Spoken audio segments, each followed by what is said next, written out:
Sir. Sir Ashwin, మనం సగం success అయినట్టే. ఏమైంది సార్? ఆనందిలో స్లోగా చేంజ్ కనిపిస్తోంది. నిన్ను కంపెనీకి రావద్దని చెప్పింది ఎందుకే స్లోగా వర్కౌట్ అవుతుంది. అంటే అశ్విన్ ఎలా ఉన్నాడు, అశ్విన్ తిన్నాడా లేదా, ఏం చేస్తున్నాడు, బాధపడుతున్నాడా అని ఎవ్రీ మూమెంట్ నీ గురించే ఆలోచిస్తోంది. నిన్ను మిస్ అవుతున్న ఫీల్తో కనిపిస్తుంది. పైకలా ఉంటుంది కానీ మనసులో ఉన్న ప్రేమ ఊరుకుంటుందా సార్? ఎగ్జాక్ట్లీ. ఆనంది ఆలోచనలు ఎలా ఉంటాయో నాకు బాగా తెలుసు సార్. ఒక లవర్గా నీకు ఆనంది గురించి బాగా తెలిసి ఉండొచ్చు, బట్ తనిప్పుడు నీ వైఫ్. ఆ వైఫ్ అనే ప్లేస్లో ఉన్న ఆనంది నీ గురించి ఎలా ఆలోచిస్తుందనేది నీకు తెలియదు. ఆనంది మాటల్లో నేను అది అబ్జర్వ్ చేశాను. ఇలా తనలో చేంజ్ రావాలని నిన్ను తనకి దూరంగా ఉండమని చెప్పాను. ఓన్లీ 2 డేస్లో ఆనంది నీ దగ్గరికి పరిగెత్తుకుంటూ వస్తుంది. అది నువ్వే చూస్తావు కదా. అంత త్వరగా నాకు అదృష్టం కలుగుతుందంటారా sir? Why not? You'll see the result very soon. Okay? మళ్ళీ కాల్ చేస్తాను. See you. Bye sir. Thank you sir. Hey, thanks ఎందుకు?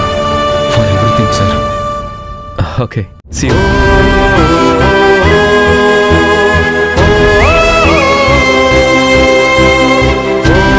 ఆనంది, మనసులో అంత ప్రేమ దాచుకుని పైకలా ఎలా ఉండగలుగుతున్నావు? I love you Anandi.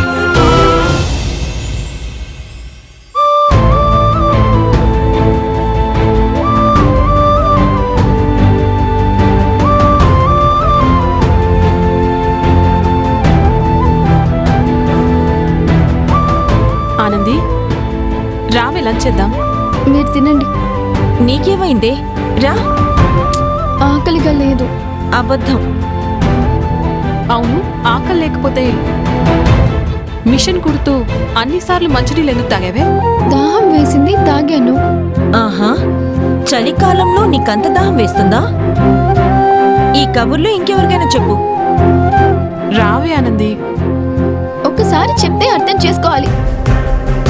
మీరు వెళ్ళి తినండి. నువ్వు ఆకలి లేక తినను అంటున్నావో, మనసులో దిగులతో వద్దంటున్నావో ఆ మాత్రం అర్థం చేసుకోలేమా? అక్కడ అశ్విన్ అన్న తినడం లేదని ఇక్కడ ఈవిడ గారు తినడం లేదు. అది అసలు విషయం. ఇలా చూడు ఆనంది, అశ్విన్ నీకు తాళి కట్టడం అనేది జరిగిపోయింది. ఇది నీ ఒక్కదాని సమస్య కాదు, మీ ఇద్దరి సమస్య. అది మీరిద్దరూ కూర్చొని మాట్లాడుకొని పరిష్కరించుకోవాలి. అలా చేయకుండా తన కోసం నువ్వు, నీ కోసం తను ఇలా ఆకలి చంపుకొని కడుపు మార్చుకోవడం ఎందుకు? తన కోసం నేను తినకుండా ఎందుకుంటాను? నాకు ఆకలిగా లేదు, తినలేదు. అశ్విన్ అన్న ఎలా పోతే నీకేంటి అనుకునేదానివి? మరొచ్చి తినొచ్చు కదా. అప్పుడు నువ్వు చెప్పేది మేము నమ్ముతాం. ఒకళ్ళని నమ్మించాల్సిన అవసరం నాకు లేదు. ఇంకో మాట చెప్పమ్మా. ఏయ్ సౌందర్య, ఆకలేస్తే తినాలని నాకు తెలీదా? వెళ్ళి తిను. ఎంత చెప్పినా అర్థం చేసుకోకుండా ఇలా టెన్షన్ పడుతూ ఉంటే మనం మాత్రం ఏం చేయగలం? చేయాల్సిందంతా చేశారు కదా, ఇక వెళ్ళండి. మేమేం చేసినా నీ మంచి కోసమే చేశాం.